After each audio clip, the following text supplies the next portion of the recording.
Iniciando. Estamos ao vivo. Gente, boa noite. Queria dar boa noite e saudar a todos os nossos convidados que estão aqui na sala do Zoom conosco, todos associados da ANEP, Associação Norte e Nordeste de Professores de Processo, professores de outros estados, de outras regiões do país, professores de outras instituições também, todos convidados. Esse é um momento muito especial para nós da ANEP, que nos auto-intitulamos anepianos, não é isso, Beck? Então, é um momento muito especial que a gente está começando aqui um novo triênio, uma nova jornada.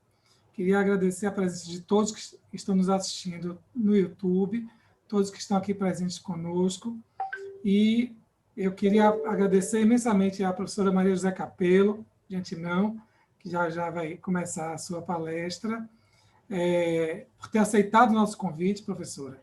Sei que aí em Portugal, aí em Coimbra, por conta do fuso horário, já é muito mais tarde, e a senhora ainda assim aceitou o convite para estar aqui conosco nesse momento.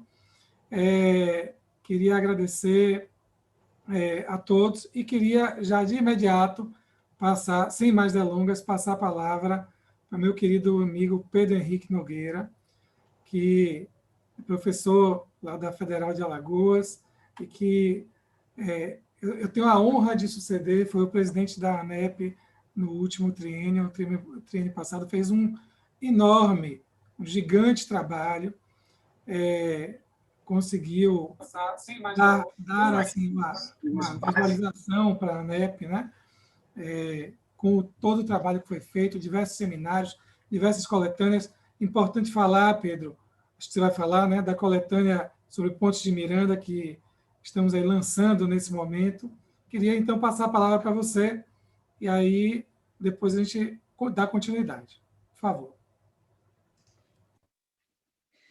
Boa noite. Com muita alegria que eu cumprimento a todos aqui presentes, associados, associadas da ANEP, convidados. Cumprimento o nosso querido presidente, amigo, professor Antônio Adonias. É uma alegria poder estar aqui testemunhando, ainda que remotamente, né, esse início de um novo ciclo para a ANEP com essa nova diretoria, uma diretoria que tem todas as qualidades para alavancar ainda mais a projeção da ANEP e evidenciar a importância que a ANEP acabou conquistando ao longo dos anos no cenário jurídico brasileiro. E esse esforço certamente é um esforço coletivo, né? Nesses últimos 3 anos, eu tive a honra, uma missão que me foi dada, e eu tentei realmente me esforçar ao máximo para conseguir fazer algo pela nossa associação, uma associação que tem propósitos científicos, mas vai muito além da academia, muito além da projeção acadêmica de seus membros, e conseguiu, de fato, desde a sua origem, ou até mesmo antes de sua criação formal, conseguiu passar seus membros de modo que temos uma relação assim, de amizade em comum, e essa relação acaba sendo mantida ao longo dos anos. Completaremos 10 anos de existência formal em outubro, né? Esse ano, se Deus quiser, o encontro acontecerá, pelo menos oxalá que o encontro aconteça, porque na ANEP o encontro é sinônimo de presença, tanto não é muito compatível com a nossa filosofia um encontro virtual, e a gente torce para que as coisas aconteçam, obviamente, com segurança, e que possamos, muito em breve, estar juntos e nos confraternizar. E eu só tenho a dizer que, nesses 3 anos que pude estar à frente da ANEP, algumas conquistas foram alcançadas, mas todas fruto do esforço coletivo. Eu apenas era o presidente, por uma questão de eleição, questão de que alguém tem que ocupar o cargo, mas eu pude dividir esses 3 anos de gestão com pessoas muito competentes, pessoas dedicadas e que me ajudaram muito. Sem eles, realmente, eu não conseguiria, nós não conseguiríamos. De fato, foram eventos importantes que a ANEP promoveu ao longo desses anos, o evento em homenagem a Ponte de Miranda, com mais de 1.000 pessoas, evento presencial, com mais de 1.000 pessoas inscritas. Inclusive o professor Vamber, que nos honra com sua presença aqui, estava, né, nesse evento, além de outras pessoas, outros associados também. E além de eventos diversos que a ANEP acabou apoiando, né, promovendo e apoiando, a pandemia, por incrível que pareça, para a ANEP significou uma abertura de portas. Nós conseguimos, de fato, inserir a ANEP num canal do YouTube e, com isso, utilizar muito proveito a essas ferramentas, né, que já existiam, mas para a gente não eram tão usuais, e a gente acabou promovendo eventos importantes, evento em homenagem ao Colombo de Passos, o ANEP em Teses, justamente para divulgar as teses e dissertações defendidas por nossos associados, o Congresso 5 anos em homenagem ao CPC.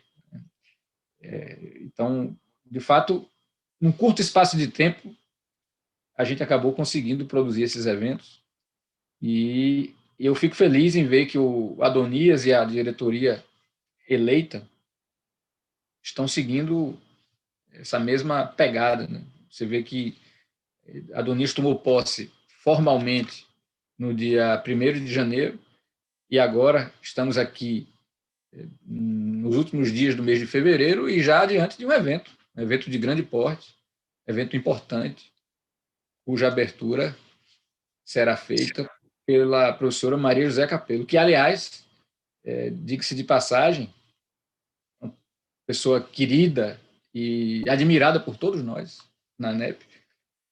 E, por incrível que pareça, quando eu tomei posse como presidente da ANEP, logo em seguida, menos de um mês depois, nós estávamos em um evento que também foi promovido pela ANEP, um evento internacional na Faculdade de Direito da Universidade de Coimbra, e a professora Maria José Capello, que foi uma das coordenadoras científicas deste evento, lá estava, e lá fizemos uma transmissão simbólica. Na época, o professor Leonardo Carneiro da Cunha fez essa transmissão do cargo de presidente para mim, lá na Faculdade de Direito da Universidade de Coimbra, né, no último dia do evento. E, coincidentemente, agora estamos fazendo, embora não seja, pelo menos naquela altura, não foi tratado como uma solenidade de posse, mas sim, simbolicamente, uma transmissão do cargo. E, por coincidência, 3 anos depois, estamos aqui, e os laços com a Universidade de Coimbra se mostram cada vez mais fortes. A professora Maria José Capello é quem vai fazer a abertura deste primeiro evento dessa nova diretoria, e justamente aqui, nesse momento de solenidade, nesse momento solene em que a nova gestão assume, né, a presença do nosso presidente Antônio Adonias. Então, é uma coincidência, mas essas coincidências revelam um pouco de como esses laços acabaram sendo construídos ao longo dos anos. E eu fico muito feliz em ver aqui a professora Maria José Capello e, naturalmente, ouvi-la. Ela irá proferir sua palestra e certamente todos nós a apreciaremos. E eu fico feliz também em ver como os associados da ANEP, individualmente falando, individualmente considerando aqui tudo que já fizeram ao longo desses 3 anos, Isso, de fato, me deixa feliz, orgulhoso. Isso nutre realmente essa admiração que a gente tem pela nossa associação e pelos nossos associados, né? E isso é refletido nas publicações que cada um promove individualmente, nos veículos que a ANEP hoje dispõe para publicar, como a revista ANEP de Direito Processual. Tivemos a honra de colocar no ar, né, 2 edições, uma delas em homenagem também ao professor JJ Calmon de Passos, e além de outros canais de publicação, como as coletâneas com o selo ANEP, a exemplo da coletânea em homenagem ao Ponte de Miranda, mencionada por Adonias, que foi lançada há poucos dias pela editora Juspod. Nós a aguardávamos já ansiosamente. O propósito era que essa coletânea saísse exatamente na ocasião em que promovemos o congresso em homenagem a Ponte de Miranda, porque em 2019 nós gostaríamos de fazer uma alusão aos 40 anos de falecimento do Ponte de Miranda, mas, infelizmente, por diversas questões, a coletânea não foi publicada em 2019, mas agora ela saiu finalmente, nós aguardávamos, e aproveito então o espaço para divulgar. É um livro que eu coordenei junto com o professor Fred Didier e com o professor Roberto Gouveia, que são associados, né? Conta com a presença de vários professores da ANEP, vários professores também convidados, que nos honraram com suas respectivas contribuições. Não poderia deixar também de mencionar que, ao longo desses anos, nós pudemos testemunhar uma consolidação do valor institucional da ANEP. Isso é reconhecido por entidades, isso é reconhecido pelos tribunais. A ANEP vem sendo convidada a participar com um amicus curiae em julgamentos importantes nos tribunais, inclusive nos tribunais superiores. A ANEP já tem contribuído no Supremo Tribunal Federal, no Superior Tribunal de Justiça, em diversos tribunais pelo país. E isso realmente reforça como o seu valor institucional cada vez mais se consolida, né? E eu fico realmente feliz e, ao mesmo tempo, muito satisfeito, tranquilo, e saber que nós teremos certamente 3 anos muito proveitosos. Nós veremos aí, se Deus quiser, a ANEP com muito mais projeção. Certamente a Adonias vai conduzir a associação a esse caminho. A associação vai crescer naturalmente, né? Novos associados serão incorporados e as publicações vão continuar. As projeções, individualmente falando, dos associados não param de crescer. Muitos dos nossos associados ingressando agora em programas de pós-graduação estrito sensu.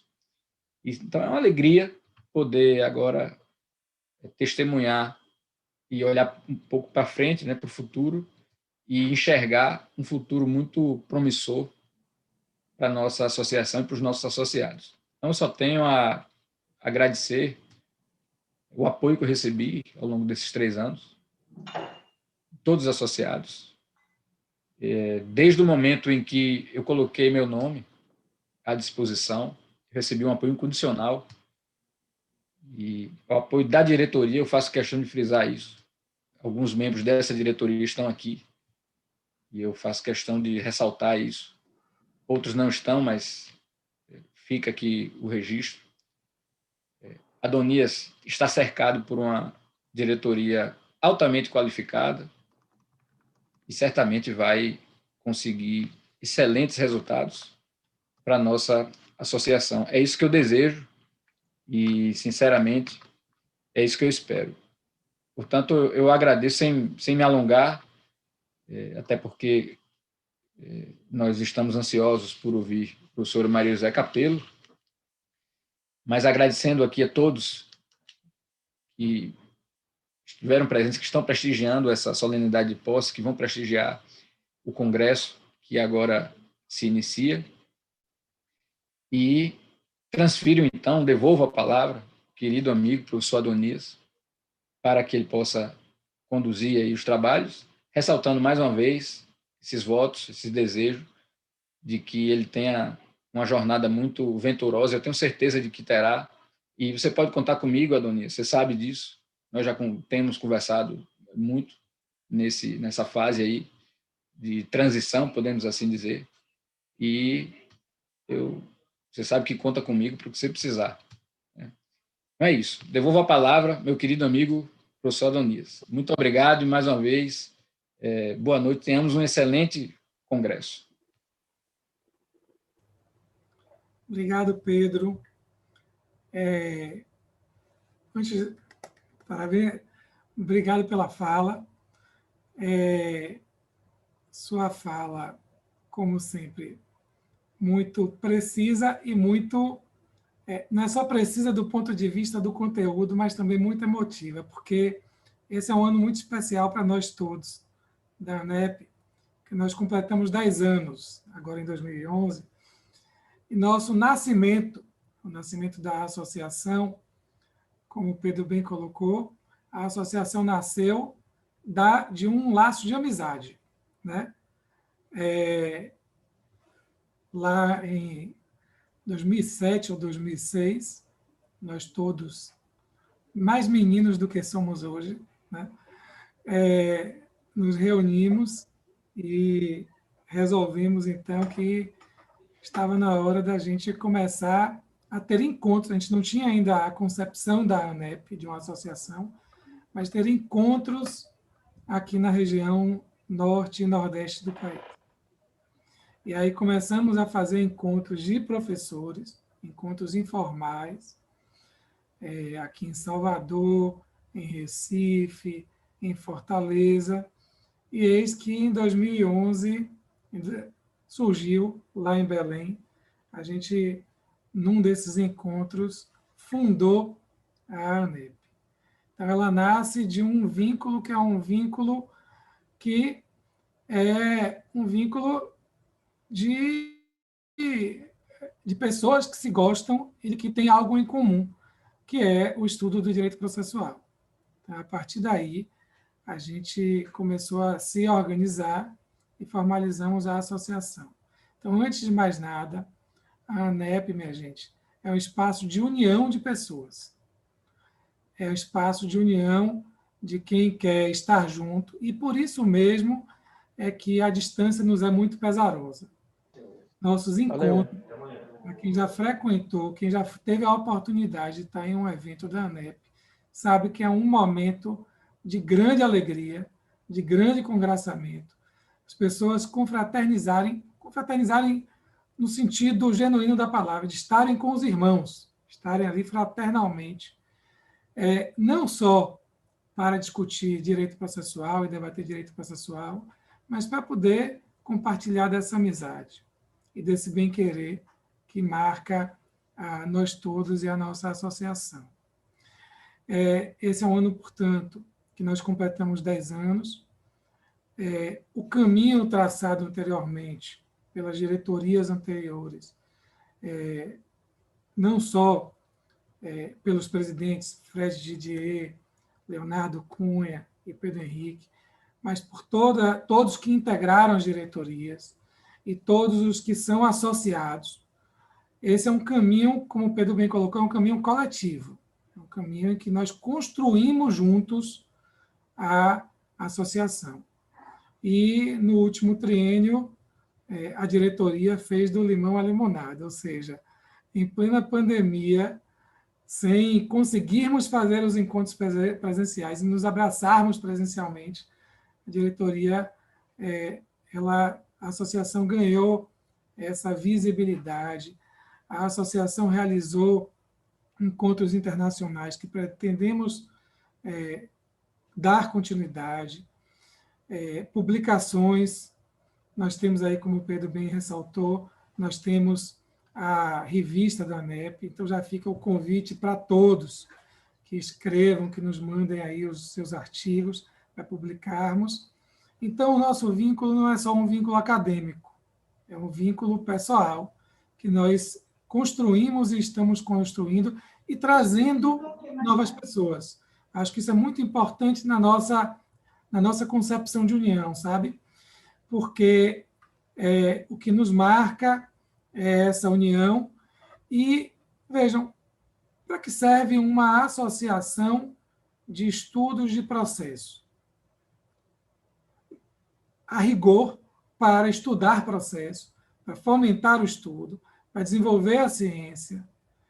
Mas fazer isso sozinho, gente, é um tanto quanto solitário. E esse é o dilema que nós vivemos hoje em dia por conta da pandemia. Vivemos esse dilema nas nossas casas, nos nossos escritórios, nos nossos gabinetes, porque estamos sós. A ideia da associação é exatamente o oposto disso. É de que nós consigamos juntos trabalhar, que nós consigamos juntos desenvolver o estudo do processo e que o conhecimento ele não nasce de uma só pessoa e do esforço de uma só pessoa. Tem aquele ditado que diz que você quer chegar rápido em algum lugar, pode ir sozinho, mas você quer ir mais longe, vamos todos juntos. Então, se pegarmos aqui alguns exemplos que já aconteceram no passado, muita gente se projetou sozinha, mas as pessoas passam. As ideias e as relações de amizade, de fraternidade, essas ficam.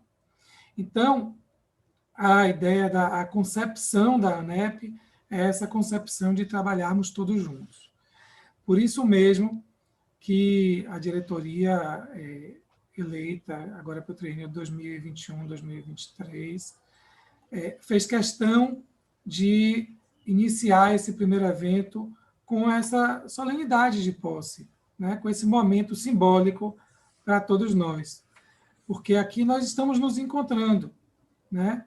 Vejam que estamos todos aqui, ainda que virtualmente, mas estamos nos encontrando para poder nos vermos e para poder compartilhar algum momento que é importante para a gente.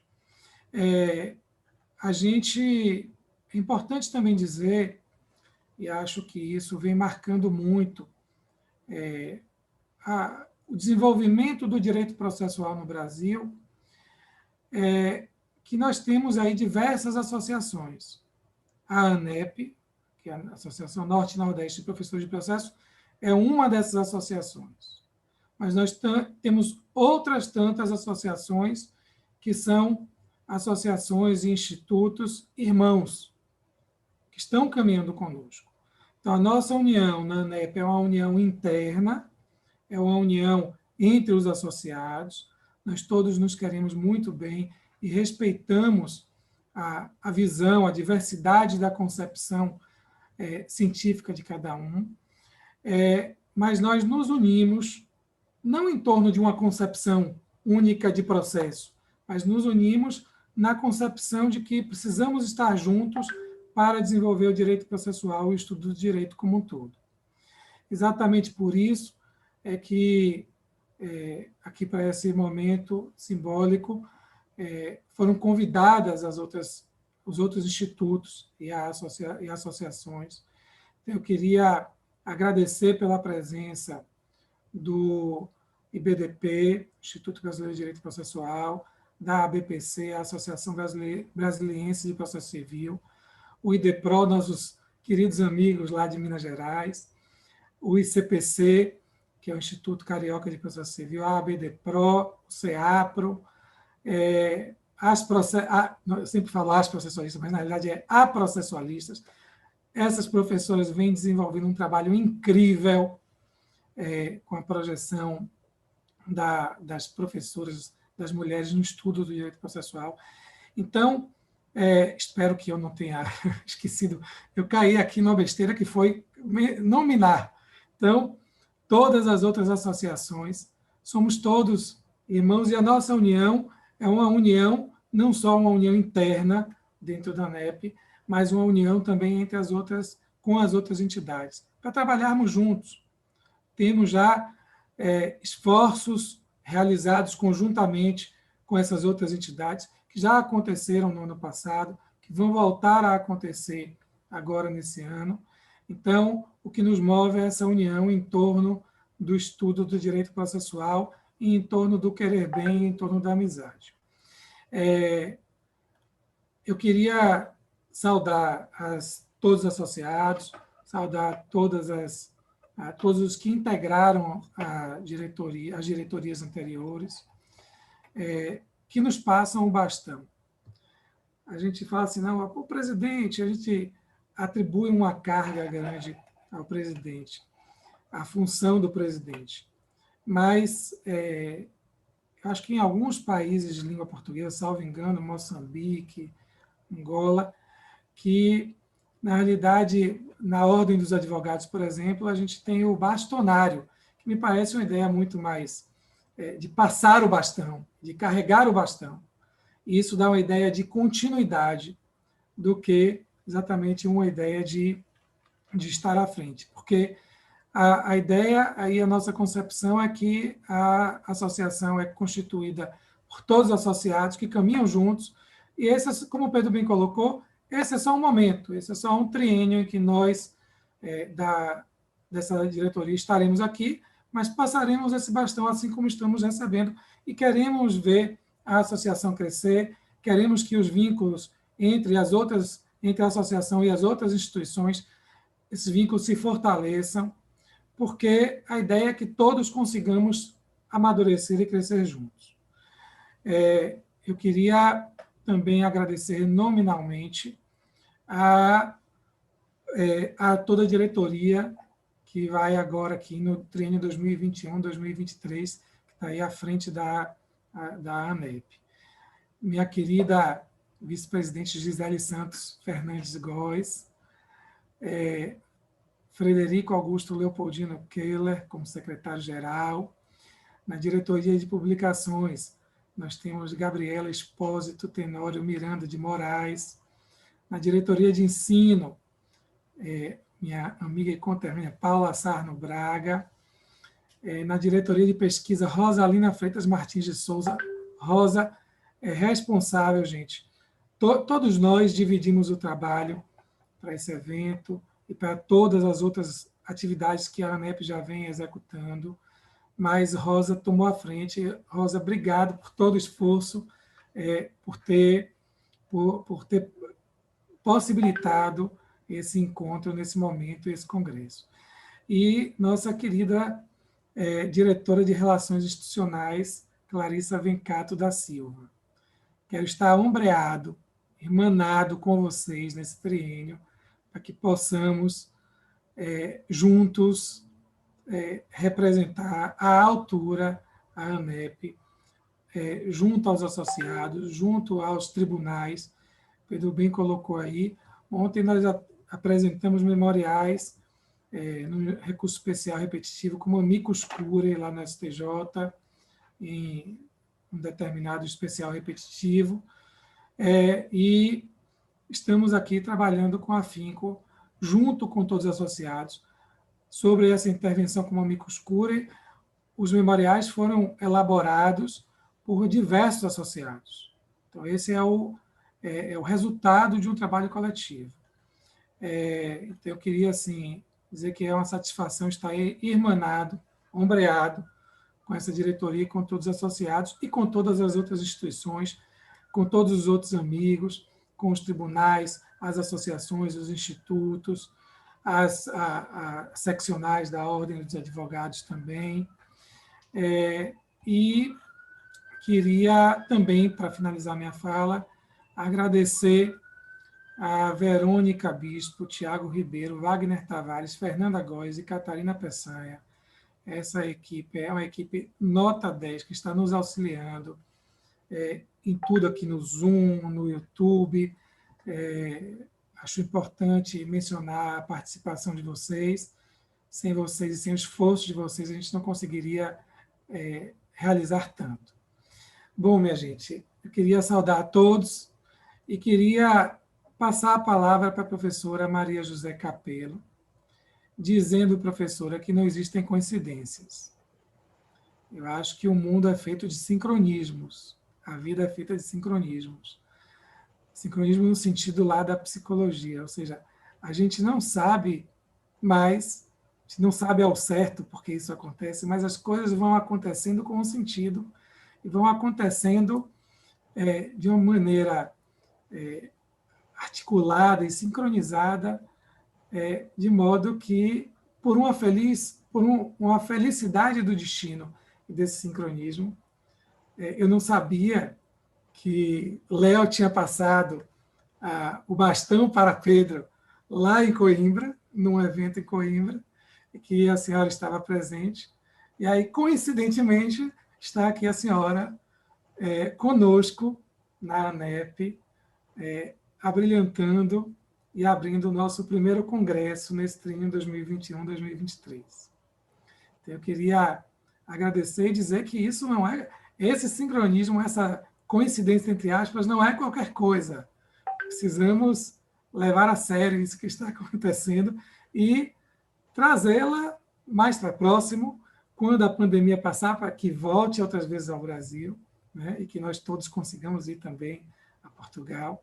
Mas é uma satisfação estar com a senhora e agradecer mais uma vez por ter aceitado esse convite, né? A professora Maria José Capello, gente, é professora do curso de licenciatura, mestrado e doutoramento na área de Direito Processual Civil, na Faculdade de Direito da Universidade de Coimbra. Ela possui licenciatura em Direito na Faculdade de Direito da Universidade de Coimbra, possui mestrado e doutoramento em Ciências Jurídico-Processuais pela Faculdade de Direito da Universidade de Coimbra e integra o Instituto Jurídico da Faculdade de Direito de Coimbra, o Instituto Ibero-Americano de Direito Processual, é colaboradora internacional da PROCNET, que é a Rede Internacional de Pesquisa, Justiça, Civil e Processo Contemporâneo, e é membro do Centro de Direito da Família da Faculdade de Direito da Universidade de Coimbra, além de ter diversos artigos publicados, livros publicados. Então, eu queria agradecer a presença de todos e passar a palavra para a professora Maria José Capello, para que a gente possa desfrutar dessa conferência de abertura, professora. Seja muito bem-vinda de volta à ANEP e queremos tê-la sempre junto conosco, assim como a todos os amigos que estão aqui virtualmente pelo Zoom e que estão nos assistindo também pelo YouTube. Obrigada e a palavra está com a senhora. Muito obrigada, professor António Adonias. Antes de mais, é com alguma emoção que eu presencio esta passagem de diretoria e eu ia aqui recordar com muita saudade aquele dia em Coimbra em que o professor Pedro, meu amigo, assumiu as funções passadas pela mão do professor Leonardo. Lembro-me perfeitamente desse dia, um fim de tarde, em Coimbra, no auditório da Universidade de Coimbra, e fica-me registado como um momento muito bonito no âmbito dos nossos colóquios que organizámos. Ainda hoje estava a recordar, com a ANEP tive o privilégio de co-organizar 3 colóquios, 2 em Coimbra e depois também o colóquio lusófono que teve lugar em Cabo Verde, e aí a ANEP com grande iniciativa e também me convidando e com todo o gosto participei. Por isso a minha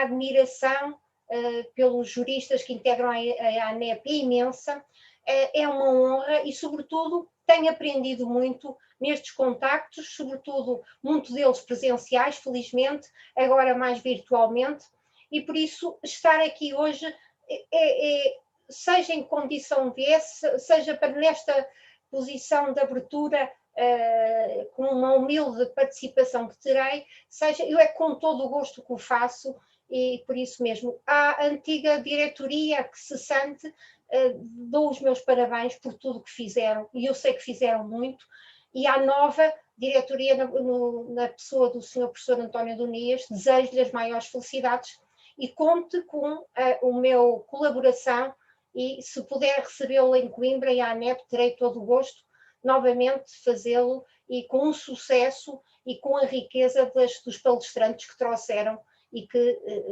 certamente ficaram na memória dos meus colegas de Coimbra e de Lisboa, que também estiveram, a vossa participação tão ilustre. e por isso, com os meus cumprimentos aqui a tantas caras amigas, tantos colegas, vou aqui fazer uma breve palestra de abertura para esse grande congresso que se avizinha com esta nova posse da nova diretoria, e por isso mesmo, o que é que eu hoje resolvi aqui trazer perante tão ilustres processualistas? Pouco vou trazer, como eu costumo dizer, eu aprendo, venho aqui com algumas questões, algumas considerações que, como num congresso que era na altura o professor Leonardo Caneiro da Cunha, o presidente da ANEP, que era convergências e divergências, não é? Não, se calhar já era o professor Pedro, convergências e divergências do direito luso-brasileiro. E aqui na fase do saneamento e organização encontro mais divergências que convergências.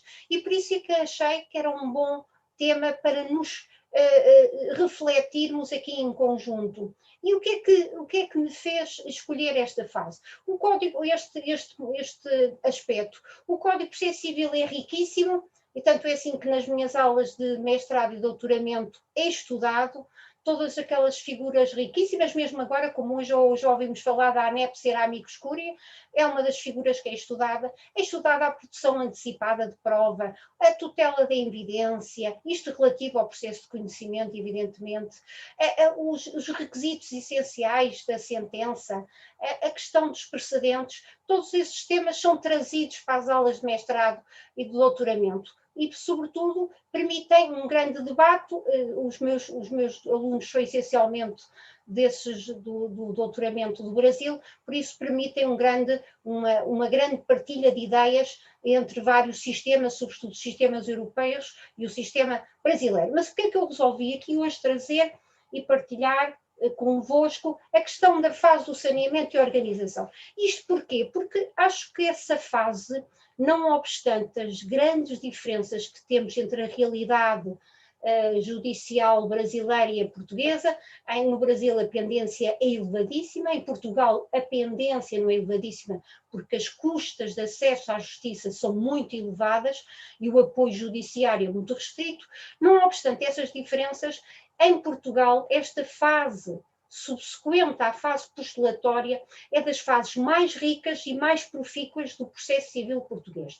Isto porquê? Porque o processo civil português está ajuizado essencialmente em duas audiências. Esta audiência é uma audiência prévia, que é na fase subsequente à fase postulatória, e a fase da audiência final. E esta audiência prévia, a audiência final, é uma audiência que em regra se realiza. E diferentemente do que me parece do que acontece no Código de Processo Civil do Brasil de 2015. E o que é que caracteriza a fase da audiência prévia no Código de Processo Civil português? Eu vou falar de alguns aspectos para depois colocar em confronto com a fase do saneamento e da organização do processo no Código de Processo Civil de 2015.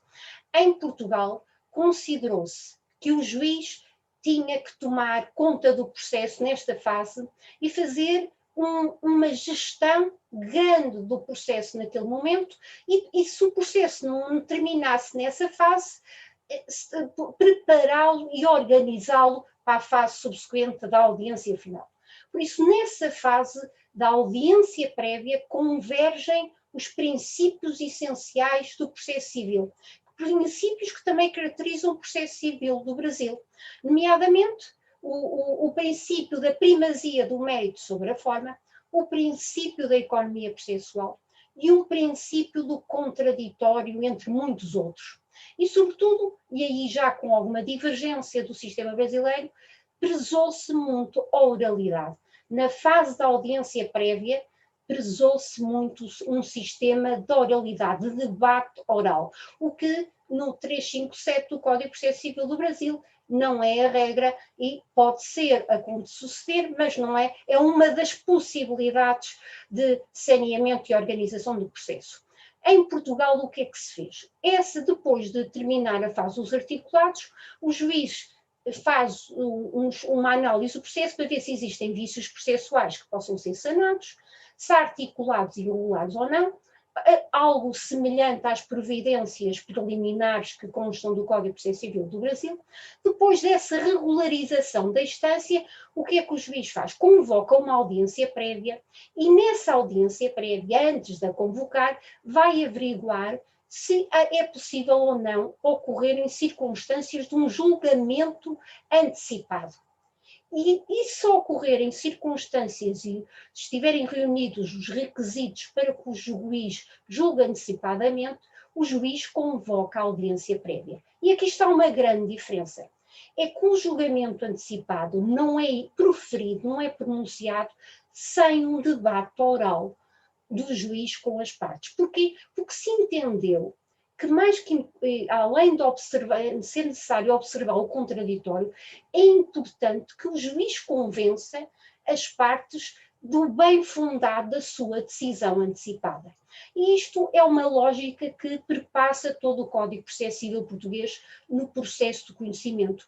O juiz deve ouvir as partes, não só para prevenir decisões surpresa, mas para também convencer as partes de que é a melhor decisão ou a decisão mais adequada e mais justa ao caso concreto. Isto porquê? Porque em Portugal quer-se prevenir não só decisões surpresa, mas sobretudo recursos. Porque o grande problema em Portugal é que se interpõem muitos recursos. Então tentou-se cercear o volume de recurso através de um contraditório oral na fase da audiência prévia. Por isso a audiência prévia é um lugar privilegiado para que o juiz, antes de proferir uma decisão antecipada do mérito, ouça e discuta com as partes porque é que vai fazer uma pronúncia nesse sentido. Como veem, é uma grande diferença do sistema brasileiro, em que o julgamento antecipado ocorre antes de uma fase em que podia haver alguma oralidade e algum debate contraditório.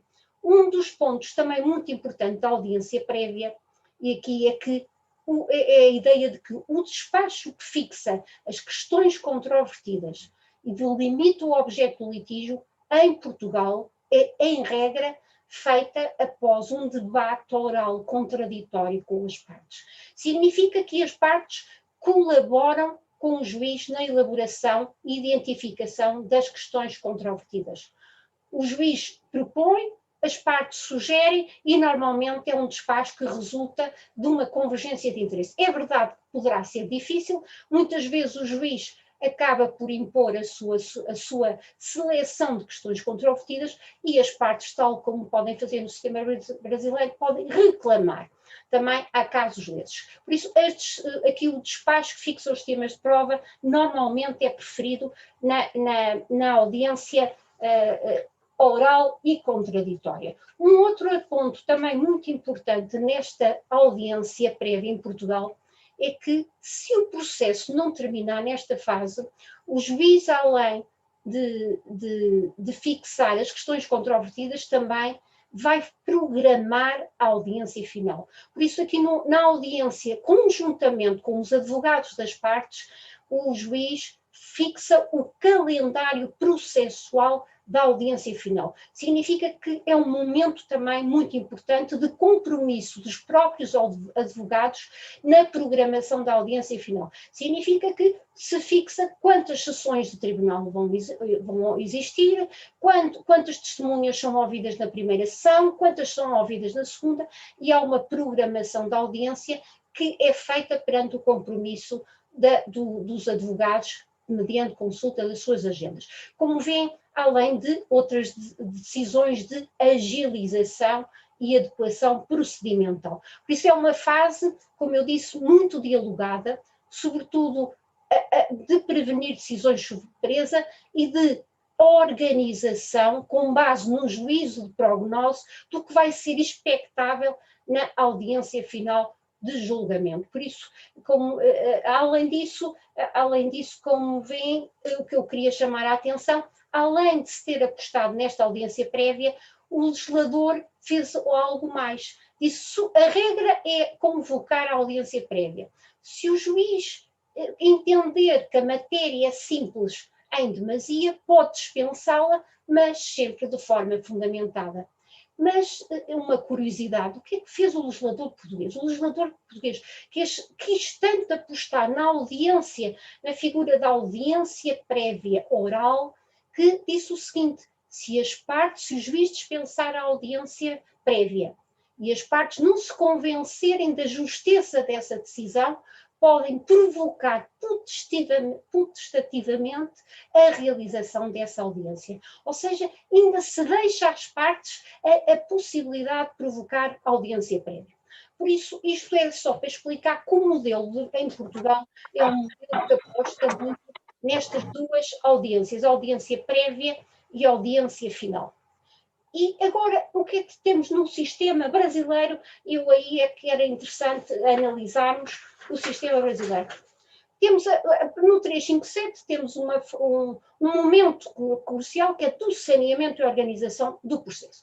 E há uma matéria, já há alguns escritos sobre isso, e permitam-me, sem prejuízo e sob pena de estar a falhar, mencionar outros. O professor Heitor Sica tem um estudo sobre essa fase, o professor Talamini também tem, e todos chamam a atenção dessas possibilidades que essa fase proporciona e das suas mais-valias que não têm de ser aproveitadas.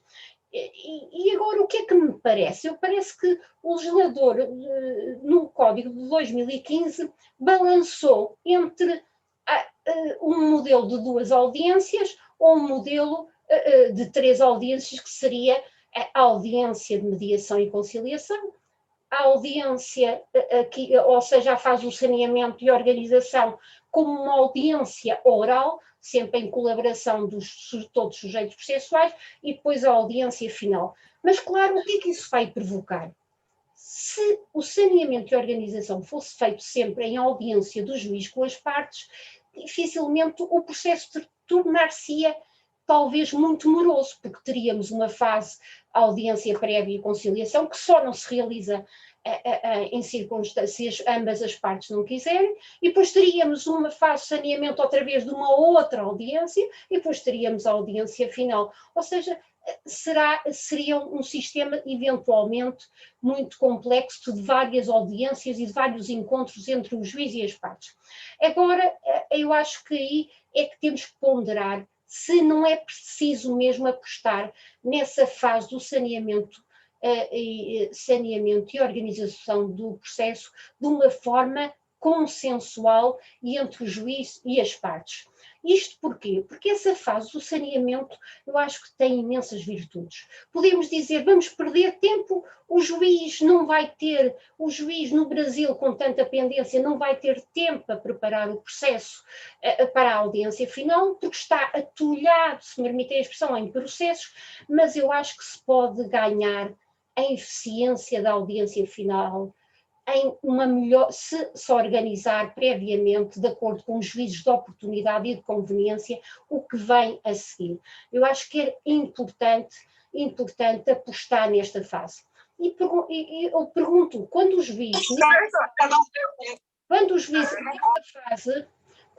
nesta fase se vai, antes do saneamento e organização, se vai pronunciar sobre o julgamento antecipado, vai ter que estudar o processo. Se o novo Código quis apostar na possibilidade de haver um julgamento antecipado, total ou parcial, do mérito, é porque se pensou que se calhar o magistrado teria disponibilidade para conhecer do processo. Então, se tem disponibilidade para conhecer do processo, para eventualmente preferir um julgamento antecipado, nesse momento, então, no caso, é porque também terá tempo para o sanear e o organizar conjuntamente com as partes. Por isso, acho que foi pena aqui se apostar sobretudo num saneamento e organização escrito, muitas vezes numa decisão solitária, não obstante a reclamação das partes, e não se ter apostado mais numa grande oralidade e, sobretudo, numa tutela da previsibilidade do processo, mas uma previsibilidade com a participação das partes. Relativamente a este saneamento e organização, até num paralelismo com o sistema português, podemos ver que aqui também, no saneamento e organização, o juiz também aproveita para resolver as questões processuais que ainda não tenham sido resolvidas. É algo semelhante também, o que se quer fazer é de resolver, assegurar a regularidade da instância para que o juiz possa pronunciar sobre o fundo da causa, algo semelhante ao sistema português. Quanto ao saneamento propriamente dito, como eu disse, temos, e aqui perante ilustres assistentes todos sabem, pode ser feito pelo juiz, pode ser feito uma delimitação consensual pelas partes e pode ser também feito quando o juiz, e agora aqui, quando o juiz diz a lei, em casos de manifesta complexidade ou de evidente complexidade, o juiz pode fazer o saneamento e organização conjuntamente com as partes. Eu sei que há um enunciado do Fórum Permanente dos Processualistas que diz que este saneamento conjunto e dialogado não é necessariamente circunscrito às questões de manifesta complexidade. Isso para mim parece-me um bom caminho, não restringir o que é isso por um lado, o que é isso de manifesta complexidade, ainda tínhamos que saber se a manifesta complexidade é dado pelo objeto da causa, pelo número de sujeitos intervenientes, pela prova a produzir, não sabemos, é um conceito difícil de determinar o que é isso, um processo complexo. Por isso, salvo esses casos, que diz a lei que o juiz faz o saneamento em conjunto com as partes, nos casos de manifesta complexidade, ou dando essa abertura que nasceu desse enunciado e que já também sufragado por outros ilustres processualistas, pode ser quando o juiz ou entenda que é oportuno fazer esse diálogo com as partes para sanear o processo. Agora, o que é que eu te queria trazer aqui à consideração de tão ilustre assistência, à minha ideia, os problemas que me suscitou a figura da delimitação consensual das questões controvertidas e das questões de direito, ou seja, delimitação consensual, ou seja, interpartes. Esta figura, e perante aqui professores de processo, muitos académicos, isto é matéria que tem que ser estudada. O que é isso? Uma delimitação consensual das questões controvertidas e questões de facto controvertidas e das questões de direito. E aqui está aqui o professor Luís Rodrigues Bambier, que tem um livro fantástico, o professor Eduardo Talamini, e faz uma distinção que eu considero crucial. Eu acho que tem que ser o ponto de partida de qualquer investigação que se faça sobre o que é isso de limitação consensual das questões de facto e das questões de direito. No curso avançado de processo civil faz a distinção entre delimitação consensual como ato de verdade e delimitação consensual como ato de vontade. Essa distinção, permitam-me dizer que acho que é um bom ponto de partida para uma destrinça interessantíssima. Em Portugal, a delimitação das questões de facto controvertidas é sempre, e permitam-me utilizar a expressão dos ilustres processualistas, Talamini e professor Luís Rodrigues Bambier, é um ato de verdade. Quando o juiz, com as partes, fixam os temas controvertidos, significam que consideram que os demais são incontroversos e aqueles são os controvertidos. É um ato de verdade. É o que entendem que naquele momento carece de prova, são essas questões que aí elencam. E isto, como eu disse, é uma peça em Portugal, é entendida como um mero guião, não há nenhuma decisão, não forma coisa julgada, formal, é uma mera peça preparatória da atividade probatória propriamente dita. Por isso, é considerado, utilizando essa expressão, um ato de verdade. São, naquele momento, de acordo com os dados que se têm, as questões que merecem controvérsia, que são controvertidas e sobre as quais se vai produzir prova. Agora, o que me suscita mais dúvidas, e eu venho aqui com toda a humildade, sei que eu posso não estar, mas não queria deixar de emitir as minhas dúvidas, a delimitação consensual como ato de vontade, como negócio processual. Há um artigo agora recente do professor Passo Cabral, que fala, entre muitas questões interessantes, essa interseção entre o direito processual e o direito substantivo, e fala de uma materialização do direito processual. Aqui, ou entendemos que a delimitação consensual das questões de facto é um ato de vontade. O que é que isto quer significar? Quer significar que, por vontade das partes, elas só querem que aquilo seja, aquela matéria que elas elencam como controvertida, é a matéria que elas acham controvertida. A demais já não é controvertida e já não interessa ao objeto do litígio. Mas o que é que será isto? As partes podem, por sua própria iniciativa, excluir do objeto do litígio questões da apreciação do juiz? É possível um acordo sobre os factos? O que é isto? Isto é, imaginem que neste elenco das questões controvertidas por iniciativa das partes, as partes deixam de fora uma causa de pedir que tinha sido postulada. Isto o que é? Isto é uma delimitação do objeto, mas isto é um negócio processual de que aspecto? Porque temos que ver até que ponto esta delimitação consensual, e deixando as partes de fora da litigiosidade de determinadas questões, se isso não será verdadeiramente as partes estarem nesse momento a delimitarem ex novo o objeto do processo. Ou seja, as partes fixam, a partir deste momento, só queremos que seja este o objeto do litígio. Tudo que ficou fora já não é objeto do litígio. Mas isto, há uma ideia clássica em Portugal, e sobretudo os processualistas perpassam nos manuais e até na Europa, de que a partir do momento em que a matéria entra em juízo, essa matéria não é só das partes, é também do juiz. É algo semelhante à aquisição processual que se fala para as provas. É do processo, a matéria, as partes trazem, é do processo e não é só das partes. Por isso as partes não podem dispor do que elas entendem ou não que é do objeto de litígio. Isto salvaguardando as possibilidades de modificação objetiva da instância, modificação da causa do pedido e todos os negócios de autocomposição. Mas eu não sei bem o que é este negócio sobre as questões controvertidas, sabendo que neste momento o que podia ser incontroverso, se calhar não é incontroverso, o que é controvertido, se calhar já não é controvertido. E, por isso, o impacto disto no objeto do processo é preciso saber. Um caso também referido pelo professor Talamini, que estudou isto, diz que se o réu alegar duas exceções, pode querer, neste momento, deixar de fora da discussão do litígio uma das exceções, por exemplo, a força maior, a impossibilidade de cumprimento do contrato por um motivo de força maior. Ele já pode não querer discutir isto. Mas o que é isto? É uma desistência de uma exceção? É uma renúncia a uma exceção? Porquê? Porque quando as partes fazem uma delimitação consensual, há um acordo expresso quanto o que elas consideram como questão controvertida, mas há um acordo é tácito quanto ao que elas já não consideram incontroverso.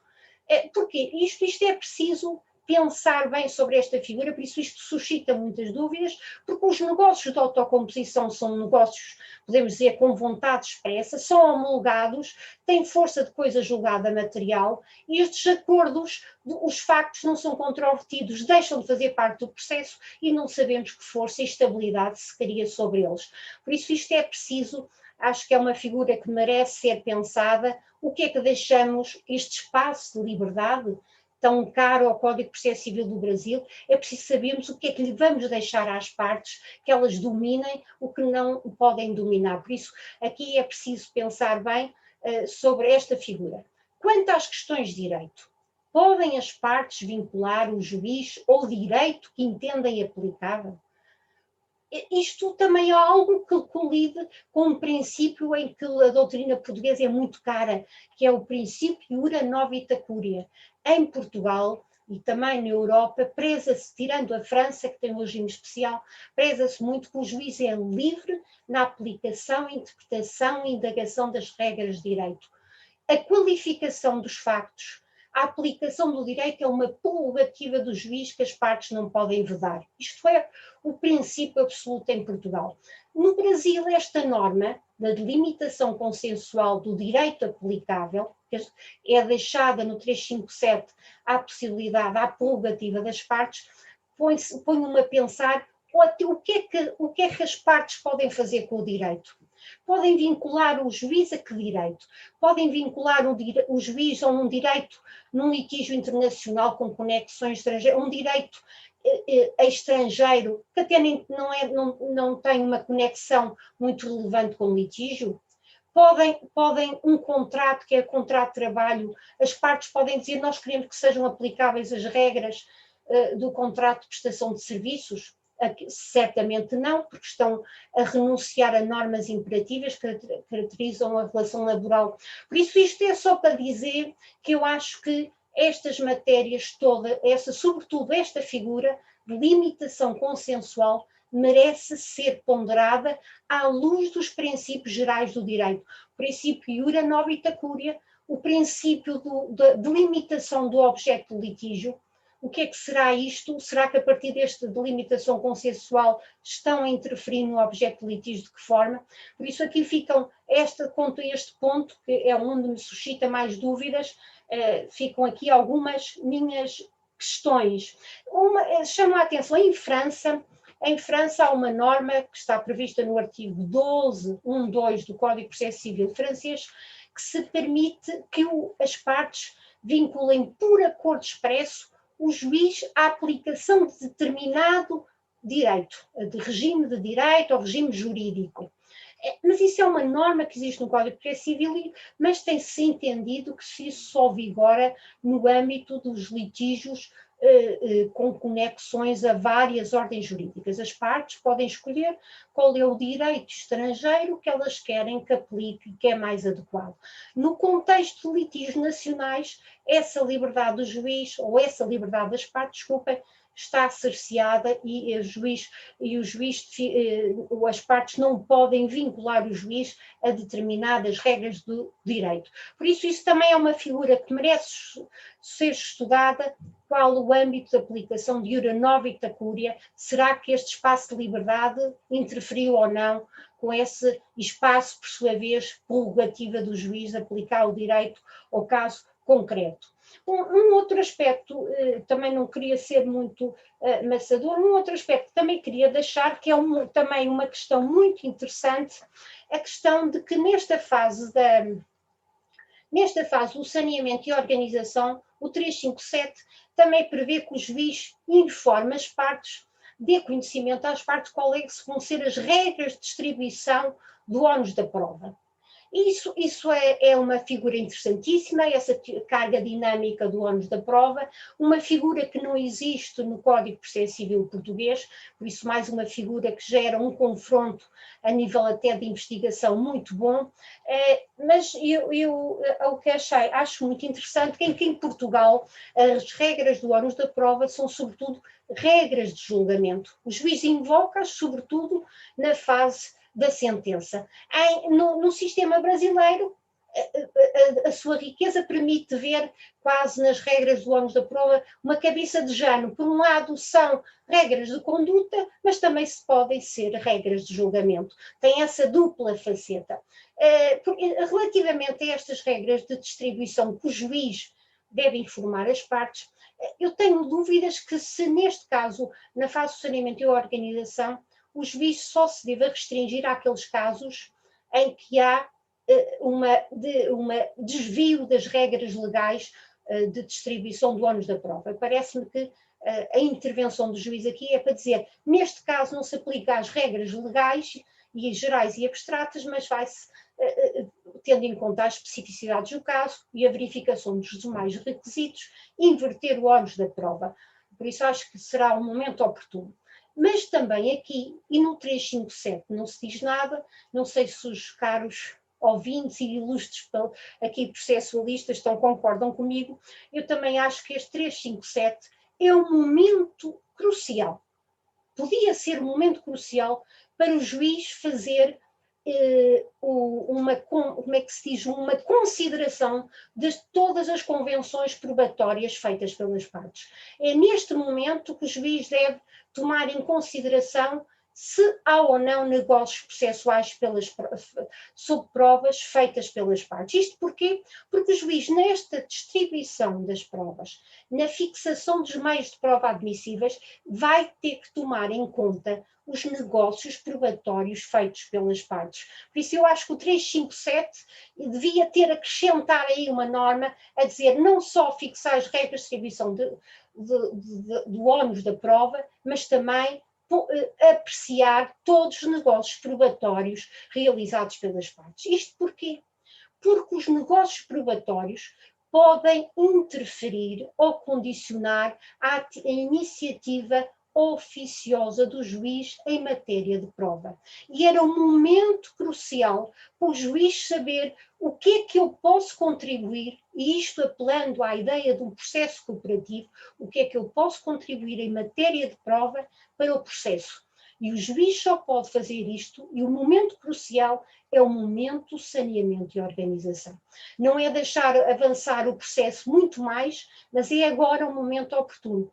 E é um momento oportuno para fazer algo que e o professor Leonardo, que eu participei no seu curso, numa aula de pós-graduação, já tive a ocasião de dizer isto, eu acho que é o momento oportuno para que o juiz, se as partes tiverem feito negócios limitativos de prova, condicionando uns meios de prova que possam ser produzidos, é um momento oportuno para o juiz dizer às partes que esses negócios limitativos podem interferir nos resultados da apreciação dos factos. O juiz pode dizer a restrição de determinado meio de prova pode condicionar e afetar, a partir do momento, se eu o respeitar, pode condicionar e criar um non-liquid que não vai ser favorável às partes. Por isso eu acho que aí era o momento oportuno para fazer esse balanço de todos os negócios probatórios, das regras de distribuição de ónus da prova e para ver o momento e o espaço de atuação do juiz na sua liberdade de iniciativa instrutória, que não podemos esquecer que esse poder continuou a ser preservado no Código de Processo Civil do Brasil.